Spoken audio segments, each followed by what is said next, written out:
I always love doing the hula during that intro. Yeah, there you go. All right. And we're back with another episode of the Lakers Fast Break Podcast. It's Lakers Spotlight, everyone. It's Gerald Glassford. Thanks so much again for joining us. It is, of course, the Lakers Fast Break.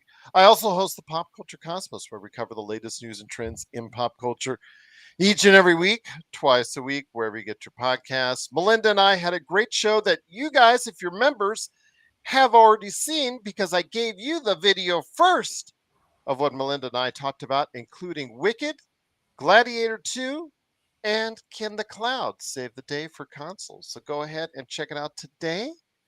If you're a member on YouTube, it'll be later today for everyone else, but also as well, it's on audio podcast outlets everywhere you get them.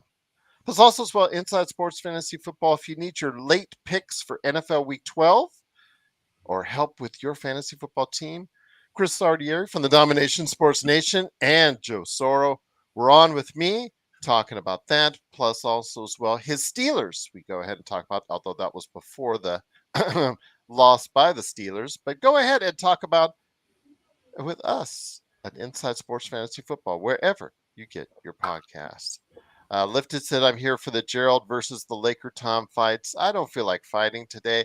He just calls me an idiot. I don't try to, I always started, okay, the latest ones now where he fights me is where I start off saying, respectfully, Tom, blah, blah, blah, blah, blah. And then by the end, he calls me an idiot. So I don't look for confrontation, unlike with Joe, where I just know I need to say a couple things and he goes off on the handle. But, it is what it is, of course, right here at the Lakers Fast Break. I do want to give a shout out, though, to everyone else. That's a great part of what we're doing. If you want to see Stone Hansen at report_court, we had our new show, Lunch with Stone Hansen, debut yesterday, where we talked the Lakers. So go ahead and check out what he has to say on our YouTube channel as well, or at report_court on Twitter.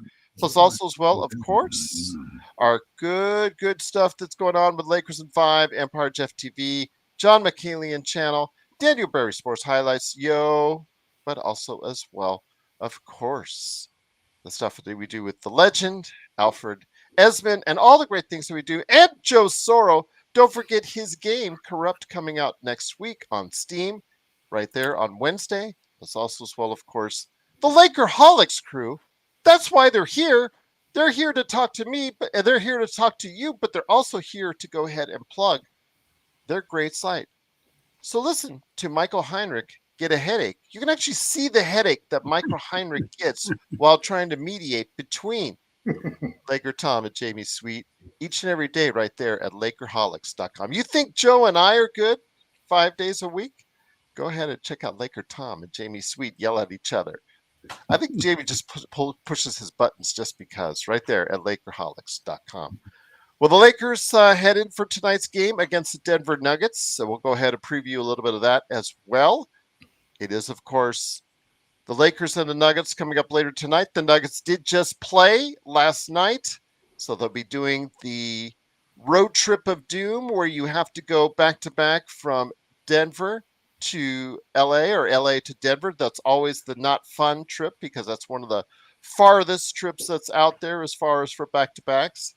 So the Nuggets will come in tired, back-to-back, facing off against the Lakers. Sorry, Joe, Nikola Jokic is back in the lineup, and he'll be back in the lineup tonight for the Lakers as well. But first, I want to go ahead and talk about the Lakers lineup because Rui Hachimura is also expected back tonight.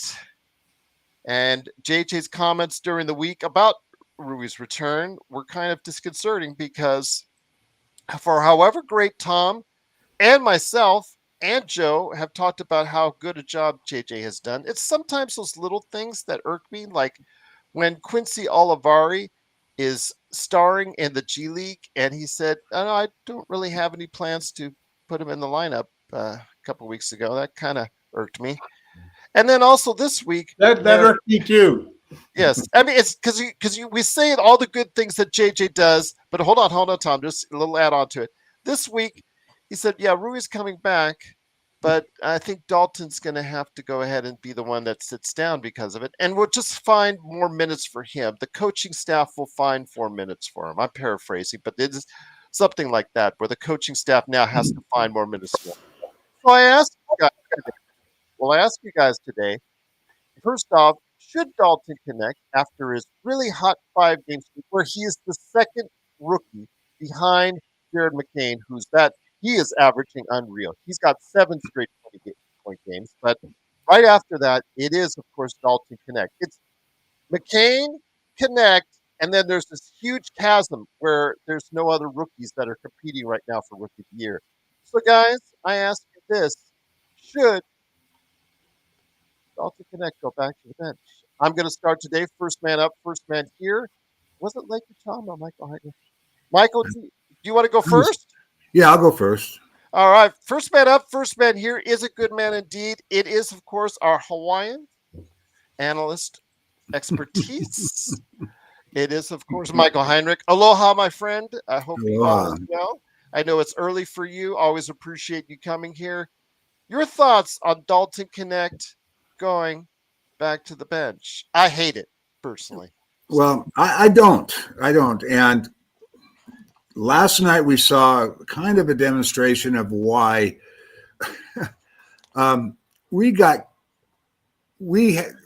creamed by size. I mean, we had Dalton guarding Isaac. He's 6'11". We had, I like Rui in the starting lineup, and I like the idea that we can take LeBron out earlier, give LeBron a little bit more rest without sacrificing a lot of offense. Dalton comes in, LeBron goes out, and then LeBron goes back in, Rui goes out, keeping Dalton on the court the whole time. I don't care. Yeah, as far they say, it's not a matter of who starts, really. I mean, he's going to get 30 minutes a game from this point on, I believe, at least. It's just, I think, one of the strengths of this team early on was the front court size. We have one of the taller front court size, bigger guys, right, across our front line. And JJ talked about that a lot, about what an advantage that is for us. So no to Dalton starting, yes to getting much more minutes. If he gets 30 minutes a game, 30 plus minutes a game, think back to Lamar Odom.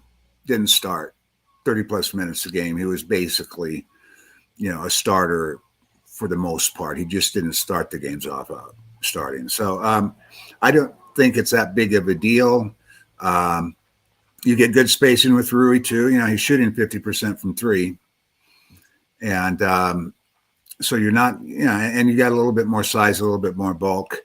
So that was my take last night. I mean, the missed free throws was the headline, but they had 2 6'10" guys and 6'11" guys on the floor together a lot.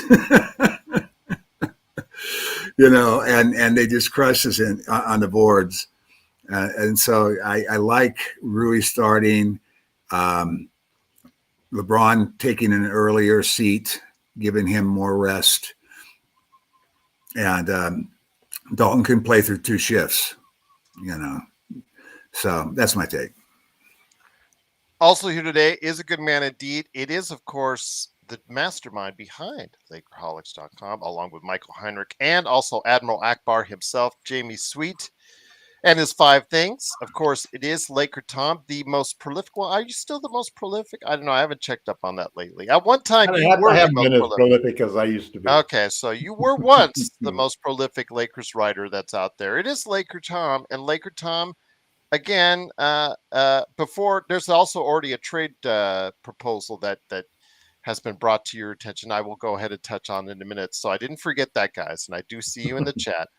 And by the way, his craziest trades, I think, were in the Miles Turner "I'm in love with him" era. I think that was hey, it's time to resurrect Miles Turner. He was had a whole year of darts he was throwing there. Yeah. There was some doozy. I've been studying the Indiana Pacers cap situation. Yeah, I know you have. I know you have. Yep. Yeah. And he is. It would help. It would help, Tom, though, if they didn't have their second and third string centers. Yeah, if they weren't hurt. But he is coming up for he's coming up for what should be a good raise. Yes and no. He's been kind of off and on, this year. But again, it's not been his finest year, but he's still solid. Oh man, I still regret that we never traded for Buddy and Miles. Yep, I know you have. I know you do. And that was sometimes you just see situations where and everything that's happened since then just shows that those two guys in the right situation can be lethal players, Yeah. But at any rate, let's get back to when you were telling which things you didn't like about JJ or which you might have done differently, which wasn't, and I felt pretty much the same thing about both of those things, but I understand why it makes sense for JJ not to pull the rug out from Rui. Well, he does the old veteran thing. It's the old veteran thing where you got to keep. Well, it's not only that. It's you have to treat, as a coach, you have to treat every player differently, and you have to understand what drives some players and what can inhibit some players from reaching their potential. And Rui's a little fragile when it comes to the mental state, and I think you want to give him a chance to. First off, I don't think it matters who's going to start. Really, I think just like Michael said, that'll work itself out, and eventually Knecht will be starting. I think that's pretty inevitable. Probably after Rui gets traded, he and D'Lo are the logical people for the Lakers to trade. And so I think that and JJ doesn't want to become known as a guy who, he started off by naming his starting lineup right when he became coach. He didn't mess around with saying, oh, we're going to have competition for this and that and all of that type of stuff. And yet he was, in the 9 games in, he made a change just like Ham did in 9 games in, because he needed to do something to get us out of that 1-4 tailspin and get some more defense into the starting lineup. What's interesting about that more defense in the starting lineup is that Cam still is one of the worst plus minus players on the starters, and the whole thing has really worked well because D'Lo's exploded and played well except for the last game off the bench.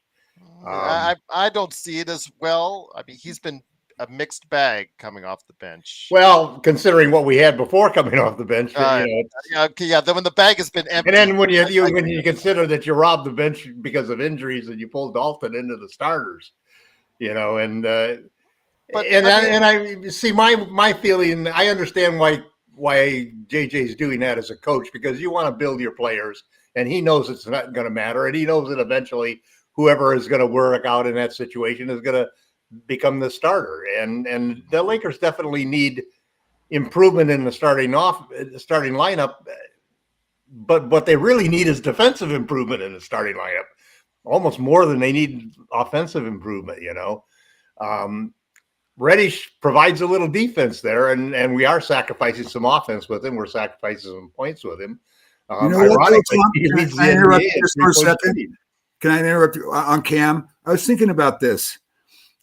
The guy's shooting 63% from 3, 64% from the field. Give the guy a couple more shots and see. Yeah, really. I mean, he shoots like the first or second play in the game, and then he never takes another shot. Well, they don't give him the ball. Yeah. Well, look at who he's playing with. That's the problem, Yeah. But it's also, I think it's a confidence issue. You see him; he is not a very confident player.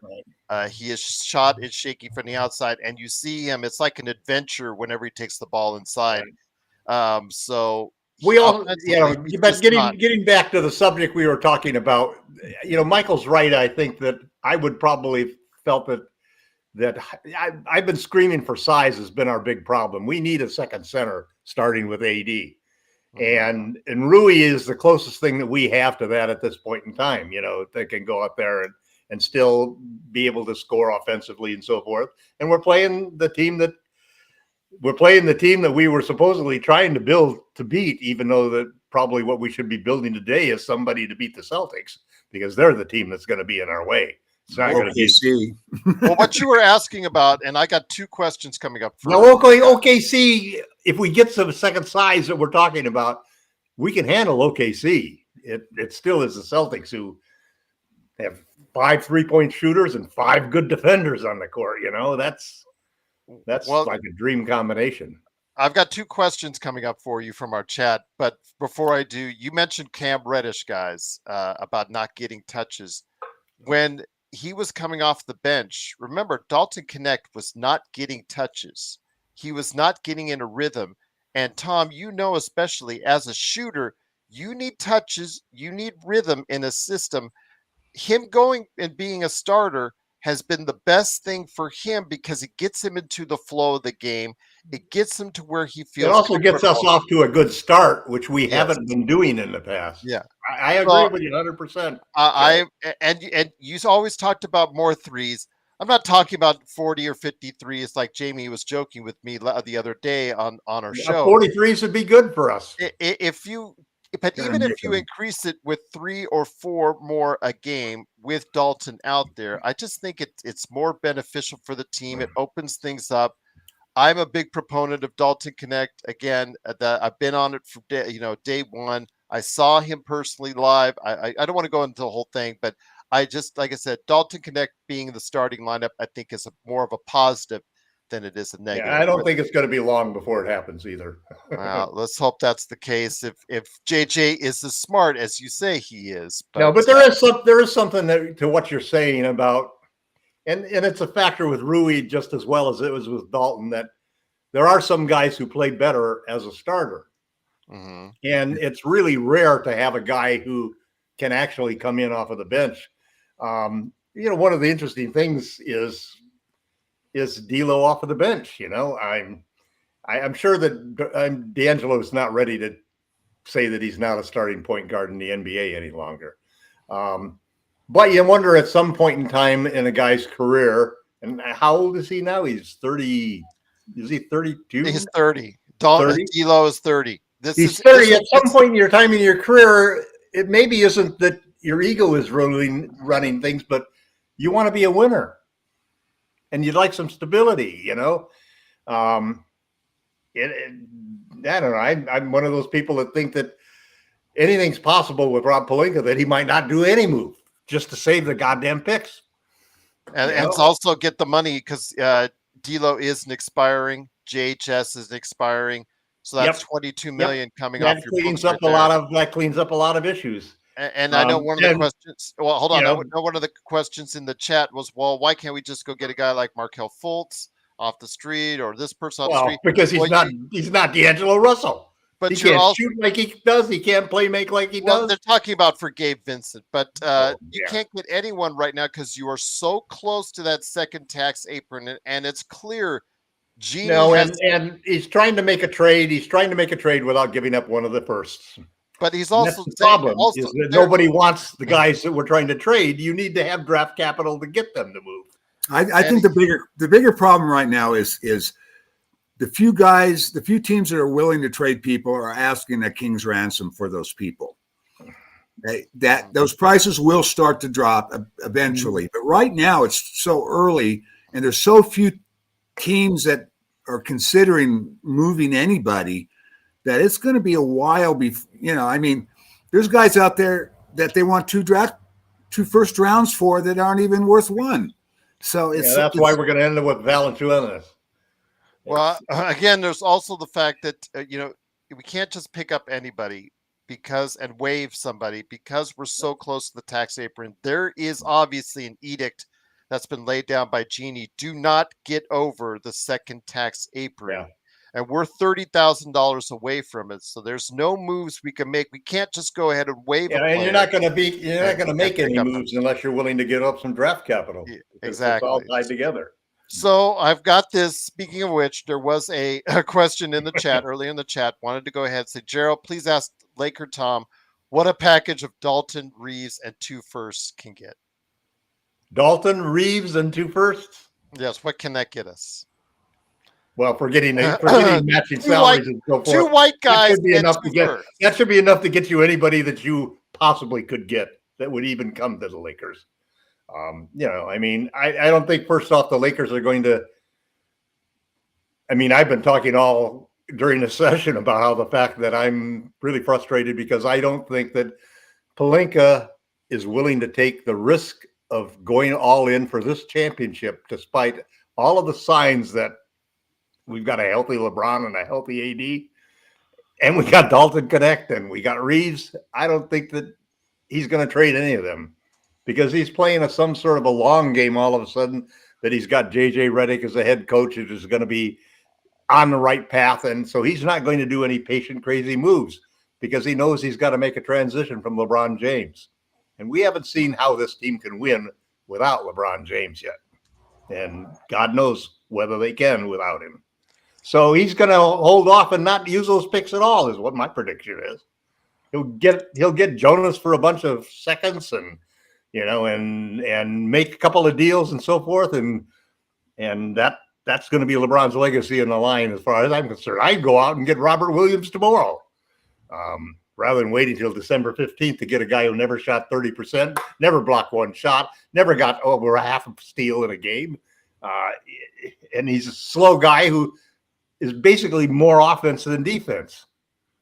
It's not what we need. You have to take a gamble. So does a guy who's got a risk of injuries. We have two stars now that we have a championship because we gambled on the fact that they're injury prone. Michael, let me ask you this. I'll start this off. This has been a question that has been thrown. I wouldn't trade. I wouldn't make that trade. That's the other side of it. I would keep the two players we got, but I would trade the two picks. Deep Purple is asking this, and this is a question that is in our chat or a comment that's every single day for the past week. Michael, and I'll start off with you, my friend. Should Olivari, who again, man, just such a discouraging thing. It's again, Tom, I don't mean to disparage JJ in any ways, but it's those little comments that he makes sometimes that kind of irk me. Not in a way that Darvin Ham irked me, because that was just, that was sometimes a shot at the fans themselves. But him saying that he wasn't thinking too much about Quincy Olivari and how successful he was doing at the G League kind of bothered me. He was suited up the other day for a game, but that was only because Bronny was out with the left heel contusion. So, Michael, I ask you, with the ineptitude of scoring from the bench being a constant factor this season, and Gabe Vincent averaging a whopping 2.8, 2.9 points per game, boy, wow, that $10 million is really worth it right there. And getting 4 donuts on the season? Somebody told me $20 million because he didn't play last year, but we had to pay him $10 million. Yeah, exactly. So we got 10 more million to go with him. Your thoughts? Should Quincy get some time in there ahead of Gabe Vincent? Well, I don't know. I like Quincy from what I've seen, but I am not the coaching staff seeing what they see. And here is a cautionary tale. While playing last year, when healthy, Hood Chapina was the best point guard in the G League. He was tearing it apart, 20-some points a game, hitting his shots, defense all over the place. So because a guy is tearing it up in the G League doesn't necessarily mean it's going to translate. Now, with Quincy, he's an older guy, so he's got a lot more experience than some of those guys. So maybe he can walk in and he can. I would bring him up and let him see. I mean, we won't see it, but I'd rather see him get minutes over Bronny. I'd rather see him get minutes over. Bronny shouldn't be even starting in the G League. He's averaging 4 points a game in the G League. Yeah. I mean, bring him up, give him some minutes, and but there's the other thing you think about too, and we're kind of burning those minutes with Hayes in, for Koloko. We're burning his games up right now. They only get 50 games, and we haven't had any backcourt injuries yet. So, to answer your question, I want to see him get more minutes. I just am always cautious about what a guy looks like in the G League as opposed to what they look once they get up to the big club, because there's been some superstars in the G League that never made it in the big club. So Sam, the Lonnie Walker deal, he's already signed in Europe. You would have to go ahead and probably do a buyout thing with them, with whatever club he is with Europe. And then also as well, I think that might count. Part of that would count against the cap. Again, the Lakers are so close. They can't just waive somebody. They can't just let somebody go, guys. They are so close to that second tax apron, which are huge ramifications. It ties your hands in so many ways. Yeah, and so there's no way that they are doing that unless they trade one of those. They need a 4-for-2 trade. They need a 4-for-2 trade because they need to give Koloko and Olivari standard contracts. Believe me, guys, I want. Otherwise, they're going to become the next, who has the roster space? What team has the roster space to take on 4 new players? We need a couple more players. Nobody has that kind of roster space to take on 4 guys to giving out 2. Giving out 1 or 2. No, it's just the 2-for-1 trades. So with that, I asked the same question. Again, it was a very good question put in there. It is something that is mentioned every day on our show, Tom. It is regarding Gabe Vincent. Gabe Vincent, it's been a source of aggravation for a lot of people in this chat. If you look at the defensive ratings for the Los Angeles Lakers, the best guard is Gabe Vincent, and he's been playing excellent defense, and that's the reason he's in the game. That's the reason he's not. That's the reason Olivari's not going to get his minutes at this point. But man, there's 14 to 20. But his offensive performance has also made him. He's replaced D'Lo as the primary trade guy you're putting out. If you're doing one of those trades that doesn't take $20 million, then but more and more any trades that the Lakers are looking at are smaller and smaller and smaller in my mind. D'Lo's got an expiring with Gabe, as you know. There's still 10 more million of paying to go with Gabe Vincent. Right. So that's Gabe is the top trade prospect right now. You're going to have to attach more to him, though, because it's not an expiring time. We don't have anybody that we can trade that we want to trade. The guy, we're not going to trade Reeves. We're not going to trade Knecht. That's those just things. We're not going to trade LeBron or AD, so that's not going to happen. Those 4 guys are going to stay around because they're the core of the team going forward. Mm-hmm. Everybody else, we don't have anybody else who has trade value other than to swap for another guy who doesn't have trade value. So we have to attach draft capital to him. Maybe seconds will get something happen for a small-time deal because Gabe's only a $10 million guy. I mean, I would love to trade him and JHS for Robert Williams III. That would be a fabulous trade. I'd be happy then. Just get healthy, just get a healthy Vanderbilt, and I would. And maybe later on in the season, that might become available, at a reasonable price. I really waver on Williams because he just has never been able to stay on the court. And some guys, he's been so good when he's on the court, man. Yeah, but some guys, him and AD together. There's been so many careers in the NBA ended because their bodies just could not hold up, and that's what I fear with him is that, earlier in the year, you say that you would trade anything to get Lonzo back, right? Played 3 games and he's out again. Well, Lonzo's a different situation. Lonzo, you'd have to have your doctors look at him because he had an operation nobody's ever had before. So God knows what's going to happen with him. In the NBA, defensive rating, because I know Endorphin had the question. Defensive rating is calculated by dividing the number of points scored by opponents by the number of possessions that they had.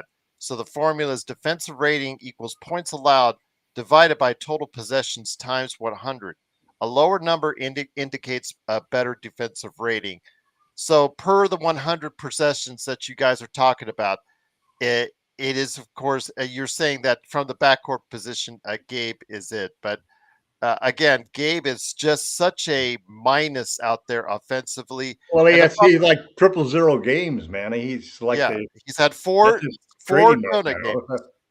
And it's not like in 2 or 4 minutes, Tom. We're talking 14, 15, 20-minute games, 22-minute games. Trip zero games to go with trip doubles.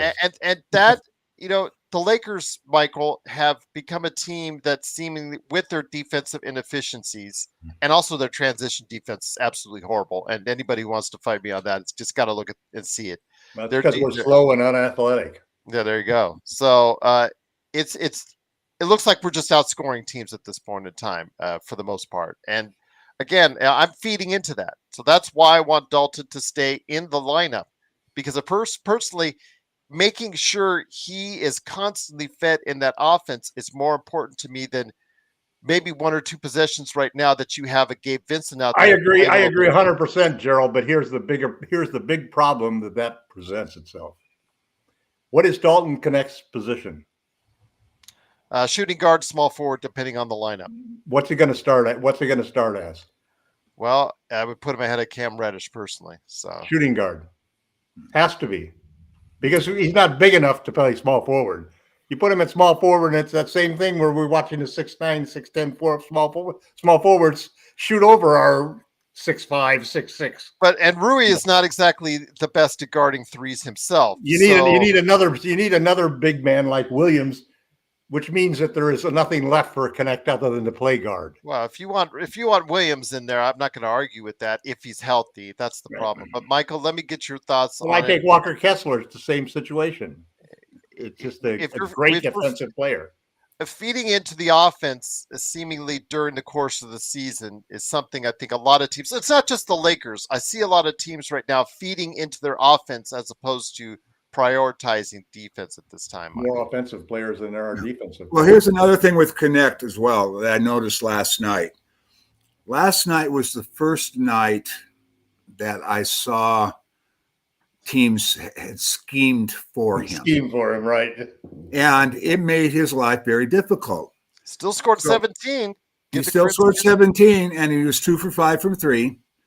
But the thing about it is that if he's coming off the bench and playing a lot of minutes against scrubs, second-rate defenders, he's going to get free for a lot more points. But the thing is, we did this before, Michael, and he got 10 to 15 minutes, and he just wasn't getting the ball continuous. And those shooters, they need regular touches. But this is all about spacing. This is all about spacing, because what he does if you start him, and this is a big reason to start him, and the big reason is that he gives LeBron and AD spacing, which he does. They're scheming for him now. When is the last time you heard anybody say that they were game planning for the Lakers 3-point shooters surrounding LeBron and AD?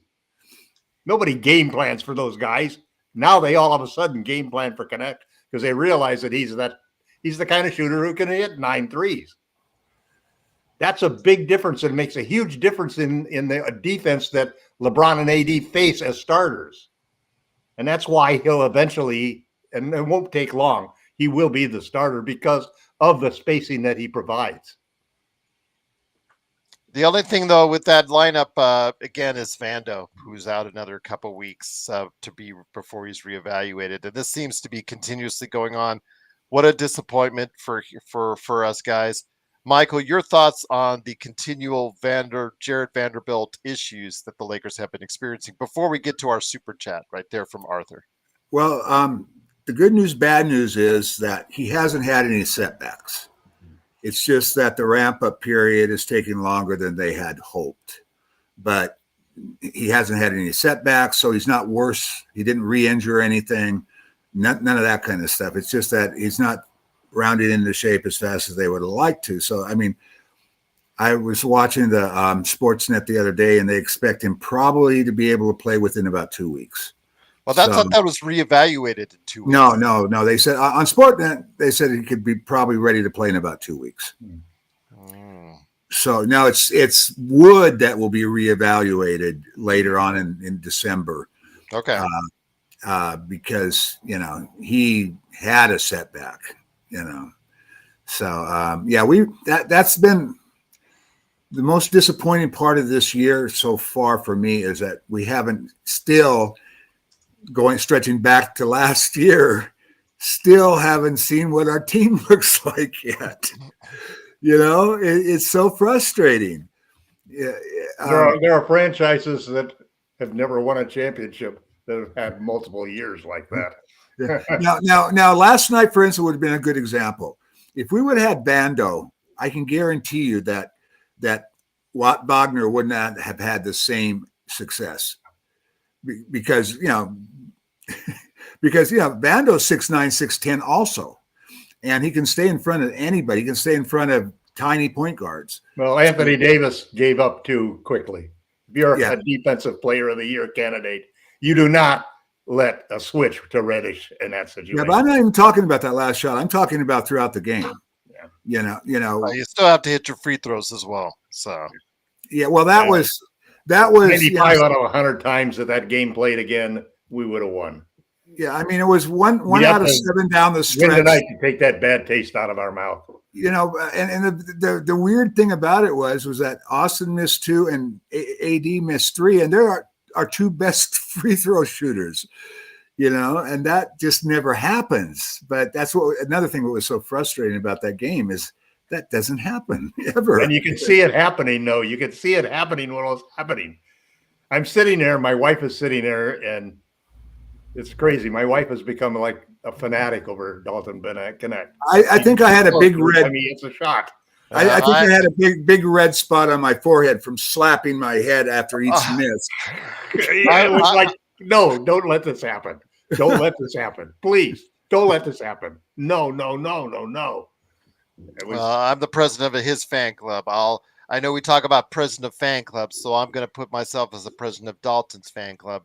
And I just see the benefits of what you have when he's out there and he's in a rhythm, which are things we've never had a guy that actually make other teams game plan for us. So dynamic and so explosive at that times. I know the poor man's Klay Thompson has already been thrown around there, obviously without the defense at this time. But the fact that he's just so explosive and could give you that, I think it's just an option and a thing in the offense that you just don't normally have. And that's just my opinion. So. Well, I think that when Rui comes back, maybe we'll see a little bit of Dalton at the 2 with Rui at the 3, because Rui can move his feet, and he's pretty good at sliding around out there defensively. So he might be able to make up for a little bit of the slow feet that Dalton has as far as on the defensive end. So that would be an interesting lineup to see, and I'm hoping we'll see it tonight, maybe with Reeves and Dalton, Rui, and AD and LeBron all on the court at the same time. I would like to see what that looks like. I think we'll see. I think we'll get a lot of opportunity over the next few games to see the backcourt be a Rui and Dalton backcourt. A Reeves and Dalton backcourt. Yeah, because I mean, Rui's important from a size standpoint. He really is. And Rui basically should be. I see Rui as eventually being replaced by a second center, somebody bigger than him. Well, it'd have to be somebody that he's elite. It has to be an elite rim protector. Yeah. He's not a small guy. He's 6'8" with a 7'2" wingspan, and but he's gotten a lot better at not disappearing on offense, but he still disappears too much on defense. Not really. Not this year. He's been pretty good this year, and he's been called out in most of the for his defense by the coaching staff. So, and he's rebounding this year, where he wasn't a reliable rebounder. He's got over 6 games. He'll survive as a starter then in front of. Oh yeah. I don't see us bringing in another center to start with AD. I'm thinking they're going to be looking for somebody to back him up because. Well, AD, the odds of that are higher simply because when during the Olympics, draft capital to get somebody who's a starter. Yeah, during the Olympics, Bam was paired with AD. AD played center because he's a better defensive center. He's arguably, I think, the best defensive center in the NBA. And even I don't think they want him to play center. They don't want him to play center. He doesn't want to. No, you don't want him to play center. The coaching staff has every year plays him at center. I mean, because he's so the front office never gives him any alternative. Except him in the championship year, he didn't have to play center as much. Yep. Except when it came to crunch time. But he played probably half the game at center that year. That's what I'm saying. The options of having somebody to pair alongside that has size and bulk would help a lot of things, especially the offensive rebounding issues that they kept giving up so many, as we saw. That was part of the reason why the Lakers lost, was the rebounding issues. They got killed on the boards. But statistically, even Wood as the second big was always a huge plus, even though he couldn't shoot his way out of a paper I'm waiting for that vengeance tour from Wood, but it never gets started. From Arthur with the super chat, do the Lakers have the right to insist AD wears goggles? He's the $43 million investment, and it's just a matter of time before he gets poked again. He has been poked twice this calendar year, guys. Yeah. They won't demand that. They would not have demanded it of Kobe or of anybody else. I don't see that happening. Thank you again for the super chat. Mike, do you have any thoughts for that as well? On goggles for AD? Yes. I mean, he says they fog up. That's why he doesn't like him. You think with the technology available, maybe that somebody could come up with a fog-free goggles. You ever worn goggles or the simplest example I could give you is, for anybody who played basketball and then went out and played football, wearing that helmet totally changed everything about the game of football. I could understand. I'm amazed at the guys who have been able to wear goggles and not have it affect their game. Yeah, we'll see. I don't think they have the right to say. Well, they're not going to. They wouldn't offend him by. I don't think it'd ever reach a. No, have to be a decision. It's going to have to be a decision he makes if he continues this. And I mean, that's what happened with James Worthy. He didn't just switch to goggles immediately. He kept getting hit in the eye, and eventually he tried several different variations of. Yeah, and he eventually decided upon his. Yeah, he eventually said, "Okay, enough of this. I'm going to be like Kareem, and I'm going to wear goggles too."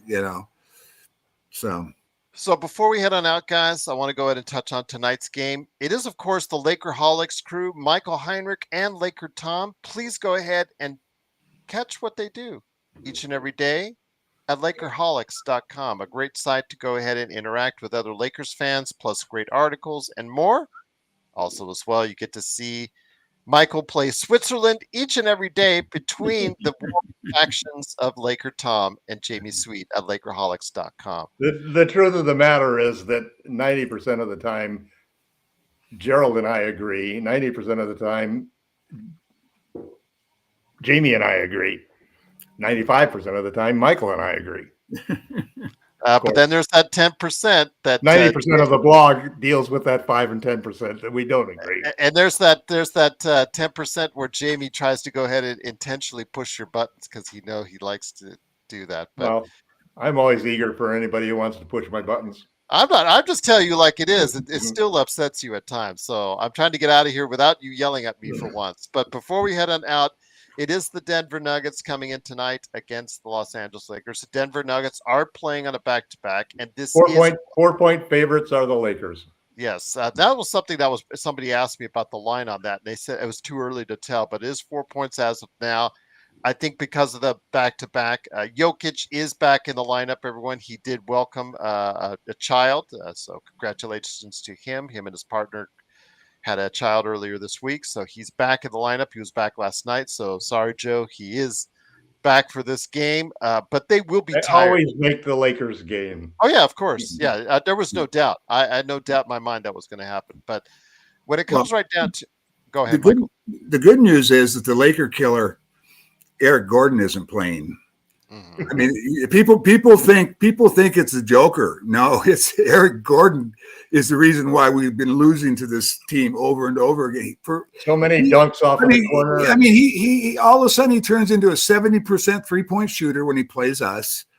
We just add juice to his game or whatever. I mean, he kills us. Well, it's Rui. He's Rui's guy. That's why he. No. He's LeBron's guy. Rui. Michael Porter is Rui's guy. But yeah, he destroys us, and he's not playing. So I think we have a good chance of winning. Well, again, also the back-to-back deal. I'm hoping that the fatigue will set in because that usually happens for teams when they go pay their Denver to LA back-to-back or LA. They check in at the hotel. And but it's always that one because that is one of the farthest. And they shot terrible. They shot terrible last night. They're going to be red hot tonight. Come on. That could be true. So they're the underdogs. They're red hot. They'll be red hot tonight. But well, for the Lakers, I mean, Russell Westbrook isn't going to go 4 for 4 or 4 for 5 from 3 or whatever he did. He gets one of those games every year and a half. So I don't expect him to lighten up from distance like he did last night. No, but it's awful hard for our two guards, either of our two guards, to stay in front of anybody, man. We have a problem. He doesn't shoot off emotion. He shoots. I'm worried about him getting by. That's the main thing. Yeah.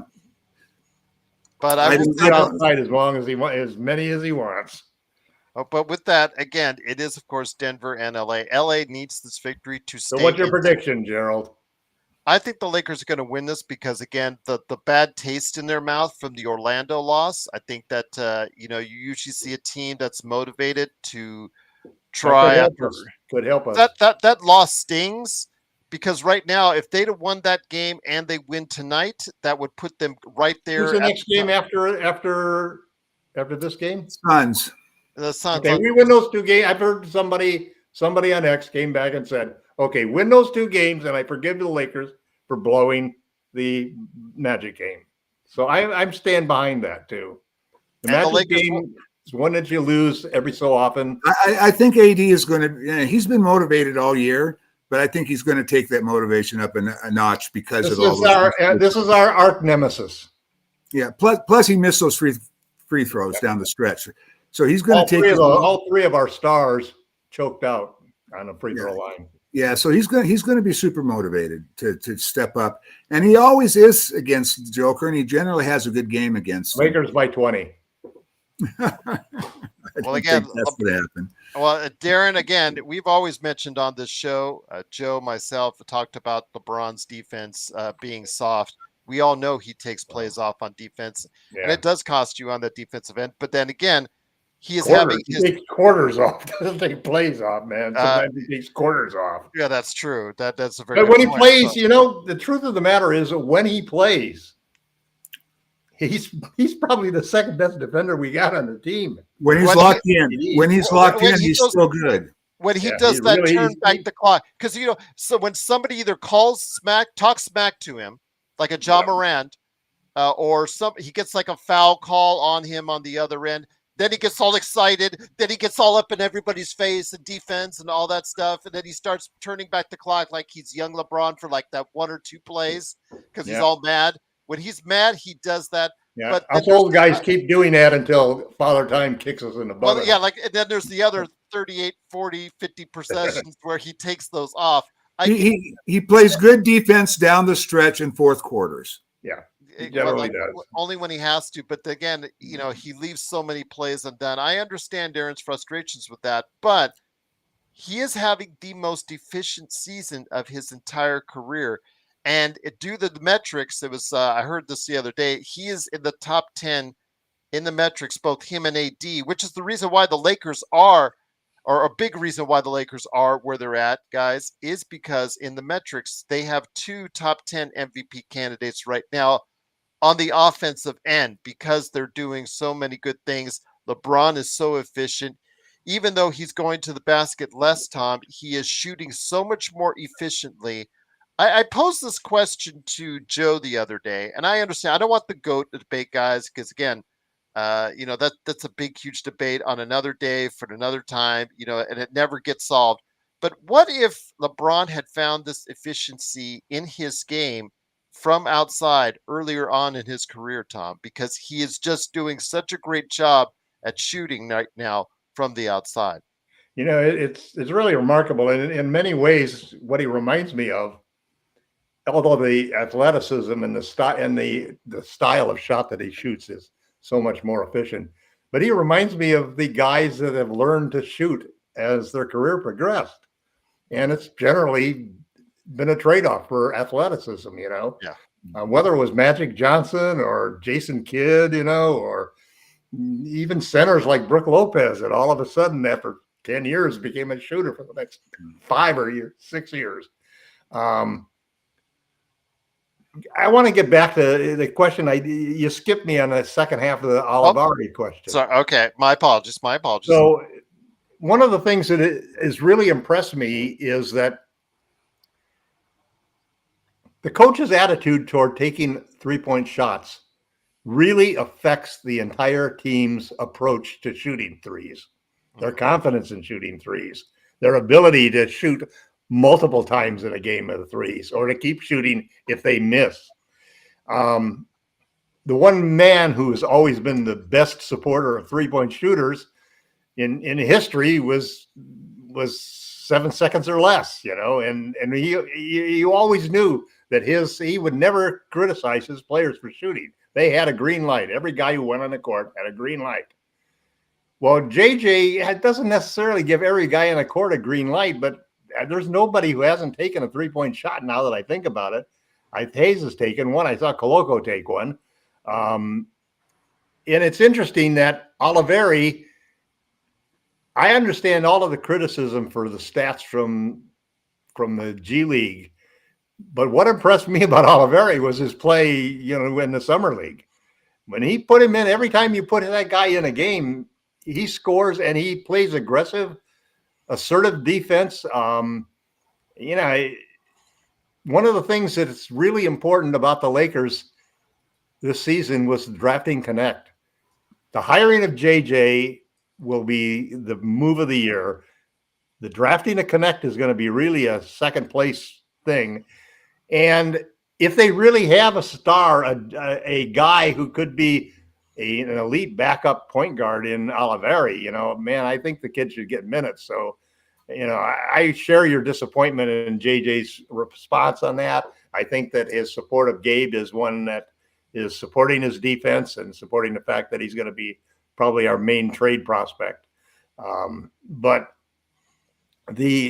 tonight's game against Denver, to me, is a revenge game. I think that everybody on this team is sick and tired of Mike Malone and his whole cadre of Michael Malone. Sorry. I think that last year, if we were healthy, we would have won that series. Because I was just saying though, but it's Michael Malone. He likes to be called now Michael Malone. Yeah, I know. Oh, okay. So I'm thinking that we should have won last year. We were hurt. They weren't. Every game was so close that Vanderbilt, except for the fourth quarter of every game, Vanderbilt could have swung it with a couple of points here, stops here or there. It was so close. So I think that we're a better team now than they are. One other thing about LeBron, everybody, all of our size is hurt is our problem. Though. Our size is hurt. Yeah. The thing about LeBron, everybody's, he used to be a strong two-way player. But when you look at the offense, the scorers in this league, how many are two-way players? I mean, there's very few two-way players. There's a couple, but not a lot. Most of them are offensive minded. So, I think LeBron gets a lot of heat for being soft on his defensive side because he used to be so good. But your top scorers, your top offensive guys, for the most part, for most of the league, aren't that good at defenders either. They bring it all on the offense, and they kind of disappear on the defensive end. Okay. Rui's a 17 point per game scorer. If they put Knecht in the starting lineup, he'll be a 25 point per game scorer. That's a huge difference. Yeah, but you're not going to replace Rui with Knecht. They're going to you'll replace Cam with Knecht because Rui. I think that's the correct move. I think Knecht's position is shooting guard. Well, it is. He's not big enough to be, to go against. Big enough to be a small. I mean, looked at him last night. I mean, he tried his best, but he got overwhelmed by size. Yeah. I think so, Sam, because the simple fact is there's no Jackson Hayes in the lineup right now. Jackson going to go tonight? Have we heard anything?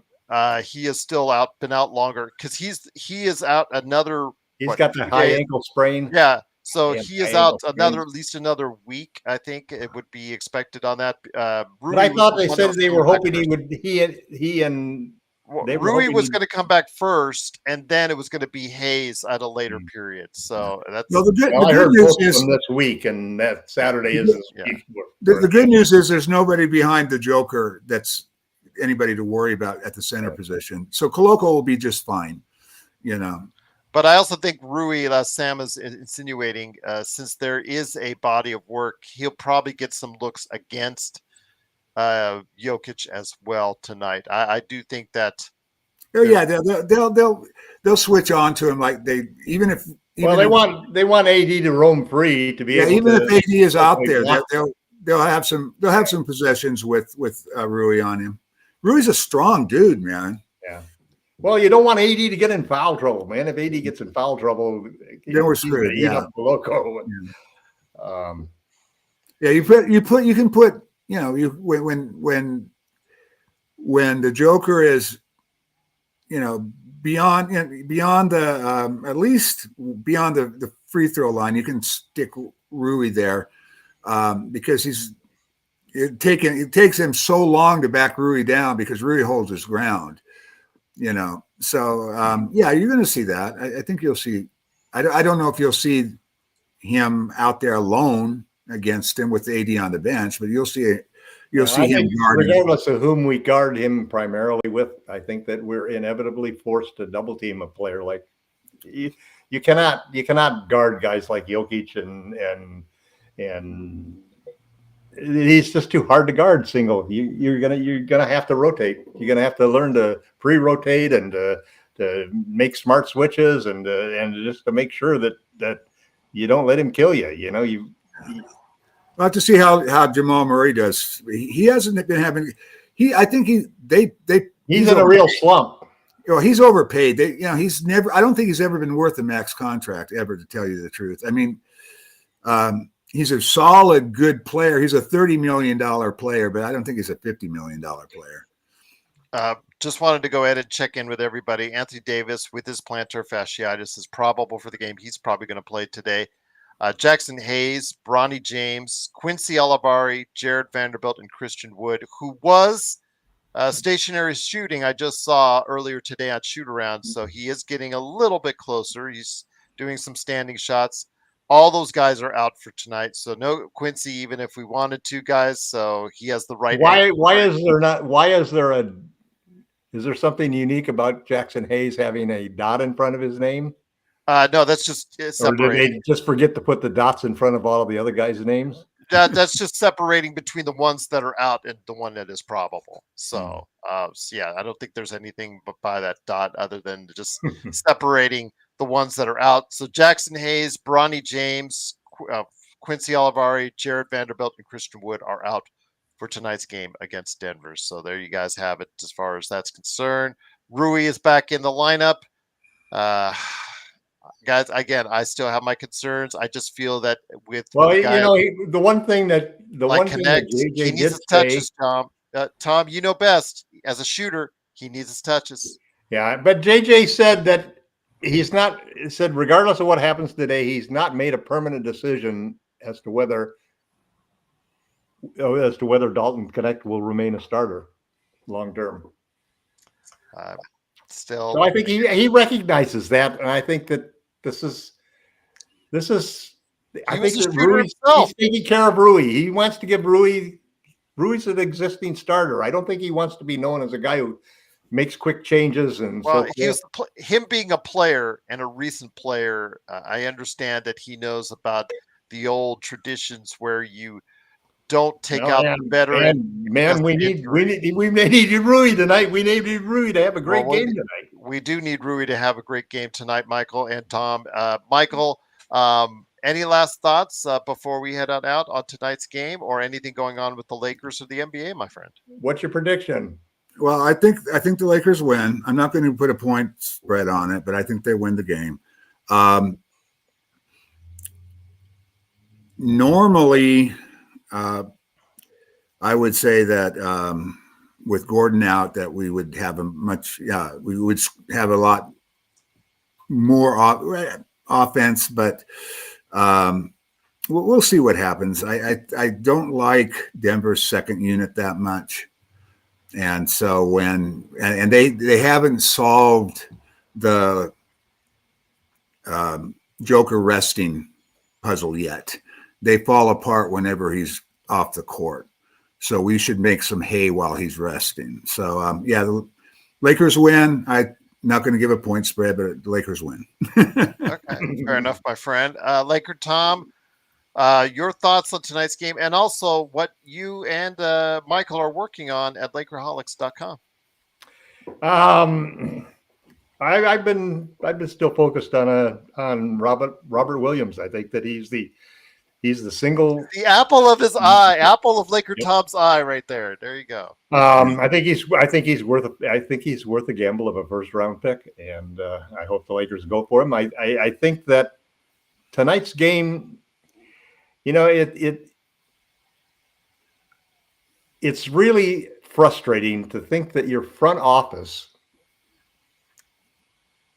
sometimes thinks that your roster is not worth investing 2 picks in.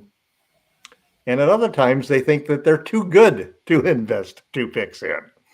And this sort of schizophrenia that always seems to support doing nothing, doing the Jamie Sweet, let's not trade anybody, and, type of situation. We have to make a trade. So I think there's going to be a trade, because we need a consolidation trade. We have too many one-way players, and we need to trade out 4 of those one-way players for a pair of two-way players. And whether they happen to be $12 million players or $2 million players, we have to make some sort of move, because we've got valuable players that are two-way players that probably are going to need to be part of the rotation down the road. And if player development is important, we can't leave all of these places that we've got locked up with the JHSs and Lewises who are basically players that have just got to be tossed in the next 2 trades that we make, because nobody's going to really trade for them, and they're just holding spots and clogging up our entire roster. This is a vengeance game tonight, and I think we're going to win by 20. Is it scary JHS is not even on the injured report, because he's not been playing in South Bay, and he's not been playing for the Lakers? He's not been suiting up, and it's kind of scary that he hasn't been in the injury. Maybe he'll suit up tonight, but kind of been scary that he hasn't even been on the injury report for the Lakers. Well, he was there earlier. I don't know what the deal is lately, but he was on the injury report earlier. I know, and it just kind of faded off. But I didn't see him in I looked at the G. I guess he's going to be able to play tonight then, huh? Yeah, maybe he'll suit up, but we'll see. Michael, are you working on anything for Lakerholics.com outside of fending off the fights between Laker Tom? Well, actually, I've been having some issues signing into Lakerholics.com. But yeah, I'll have something up probably after this game. I was going to write something after last game, and I was having issues, and then I just let it go. When is our next game? When's our next game? We play the Suns. Phoenix. I think Tuesday. The Suns. Tuesday. Okay. Durant may or may not play. Of course he'll play. Of course he'll play. Of course he'll play. That's never a doubt against the Lakers. They always get healthy against the Lakers. So. Yeah, it's usually the case. Something that's funny though. I mean, we're a bad matchup for Phoenix. I mean, we beat them the first time. The second time we gave them the game away. And they were fully healthy. -2 on giveaways this year. Yeah. They were fully healthy. So, Yeah, we're not, we're not a good matchup for them. They have no answer for AD. I mean, what's his name? What's the guy's name? Jurkic? Oh, yeah, yeah. Yeah, AD destroys him. He might as well. It's like Jonas. Every time we play one of those two guys, we play them off of the court. Yeah. So we play them totally off of the court, and why should we even be considering Jonas as one of our options? Probably price tag, I would imagine. $10 million. Oh, well, that would $10 million in a handful of seconds. Well, $10 million. It is for next. It is for 3 years. So would you trade that for Gabe's $10 million in 2 years? That's the problem, because Gabe's, everybody that attaches Gabe, like Tom, you got to remember, that's that extra year of $10 million for 3 points a game that you're getting. And that's such a big detraction without attaching picks to it. That's the thing. At least with D'Lo, if you look to trade him and JHS, that's 22 million. If we give a pick for Jonas, I will. If we give up a pick for Jonas, I will. Oh, well, I'm just going to say a ticket to it. Tom, you're at a point where don't get too upset. I don't want Mrs. Laker Tom to get all upset now, because you're I don't want your cause of death to be Jonas Valanciunas. Absolutely. That would not be I good. really don't have anything against Jonas. He's an okay guy, but for God's sakes, just stay away from the Lakers. But we'll find out. Michael, it's been so great to talk to you. Laker Tom as well. I got out of this unscathed. I'm actually pretty happy about come that. On. There you go. Well, you got to call me an idiot or something one time. That's usually the case. But once again, it is the Lakers fast break. You're an MFN pod father. There you go. Absolutely. I'll take that, a podcaster indeed. But it is, of course, Lakerholics.com. Please be a part of what they're doing each and every day at Lakerholics.com. Michael is such a great part of them, trying to negotiate and weave his way around while putting his 2 cents in there about the Lakers with Laker Tom, putting his great opinion and great trade proposals that are there. Also catch Laker Tom at Laker Tom on Twitter. He loves starting Twitter fights there, as I've seen from time to time with his trade proposals. Or sometimes he doesn't even make the trade proposals. Sometimes he retweets the trade proposals that he likes. And even I retweet trade proposals that I don't like too. Yes, that's true. Okay, that's true as well. There you go. Good, granted. But it's the ones that you do like, I think, that gets they really need to have a down button on that application. I don't understand that. Don't even get me started on Twitter. We'll just leave it at that. But once again, I do like the memes though at times from Twitter. But once again, it is, of course, the Lakers fast break. Truly, you don't want to make you make the guy richer. I mean, Elon's rich enough now. I mean, he's that's like another story. I got a whole bunch of friends that basically have abandoned it because I'm on Blue Sky. They won't buy a Tesla. They won't buy a Tesla, and they won't go on X because they think that they're hurting Elon Musk. Tesla was rated the car that caused the most deaths last year, I believe, if I'm not mistaken. So leave it at that. But once again, it is the Lakers fast break. The Lakers, again, are playing tonight against the Denver Nuggets. Please join us, playback.tv/Lakers fast break. And then also after the game, the post game, Joe will be here. Don't worry, guys. You'll have your full fix of Joe Soro tonight. As far as the post game, a nightcap, we'll talk about. It'll probably be there on playback.tv/Lakers fast break. Truly appreciate it. What's up, BTS? Thank you, Darren. Thank you, everybody, for being part of the show. But also, don't forget Lakerholics.com. Please support them. Be a part of the Lakers community that is Lakerholics.com. So for Michael Heinrich, Laker Tom, it's Gerald Glassford. Always got to get a shot. Tell him that later, BTS. Tell him that later so he can yell at you tonight, Joe can. Yes, don't do it while he's not here. Do it while he's here, BTS, so Joe can yell at you then. But once again, it is Lakerholics.com. Please go ahead and support them today. Guys, it's been a great time. Truly appreciate you being part of a great Lakers weekend right here at Lakers Fast Break Podcast. And for everyone out there, stay safe. Enjoy the Lakers game tonight with us. And Aloha. Aloha.